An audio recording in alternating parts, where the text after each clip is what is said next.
You know, I think perspective could be the word of the morning, Mallory. We've had some technical difficulties, but we're still here. We're still rolling with it.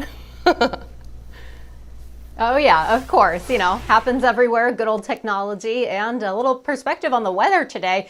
It's the last real hot and humid day we have, at least in the forecast, which some like because it feels like summer, some don't because it's just really hot and uncomfortable. And we'll find, I think, this happy medium a little bit later on into next week. Currently 71 in Portland, 70 in Greenville, 70 in Holton, 69 for Caribou. Cooler as you make your way to Ocala and Bar Harbor, 64 degrees. The cooler ocean water is helping that out just a little bit.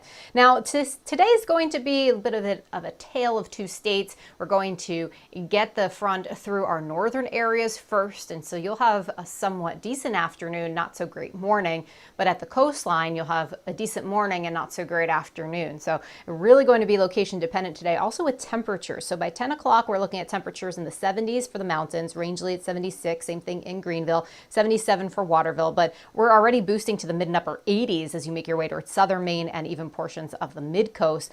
By 1 or 2 o'clock, we clear things out of the mountains. Temperatures actually dropping to around 70, but we're amplifying the shower and storm threat with that cold front coming through, heading into the early afternoon hours. Now, we definitely see a line forming. We see some bowing in some of these lines forming, and what that means to us is that there could be some damaging wind with this, especially if we see bowing segments that kind of takes the shape of like a bow. And so that's going to likely come through central parts of the state, Waterville, Bangor, Augusta, potentially impacting Wiscasset, Rockland, and definitely Bar Harbor by about that 4 o'clock hour. So if you have plans to be out on the water today, if you are going to be out on the lake, if you have hikes planned, you definitely want to be connected in some way to make sure you can get to safety and shelter when these storms come through. It looks like this is moving out by 6 o'clock, so evening plans. Dinner on the back deck looks to be just fine. And if you want to wait until the humidity really crashes, that's going to be until Sunday. Beautiful start to the morning tomorrow.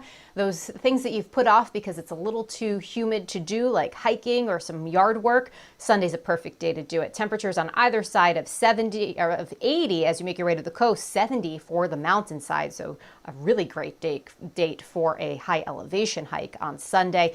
And then we'll keep that into Monday as well. So we're looking at strong storms this afternoon with a hot day, especially into southern parts of the state, into the mountains. Not going to be quite as warm with the cold front coming through earlier. Keeping our eyes on Fred, not looking too exciting this morning, just a lot of thunderstorm activity, but no real organization with it. We are keeping our eyes on the landfall, which looks to be late Monday into early Tuesday, right on the western Florida panhandle. And the remnants of Fred may get wrapped up into a low pressure system or cold front by the end of the week, and that's when it might be impactful to us, but doesn't look to be anything too concerning right now. On the water, seas will be at about 2 feet, southwest winds 5 to 10 knots.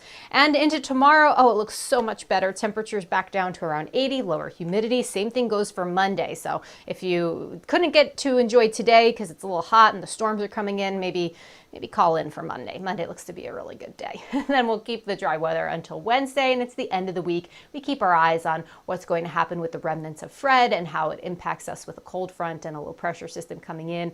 And that will, of course, be something we watch for the weather next weekend.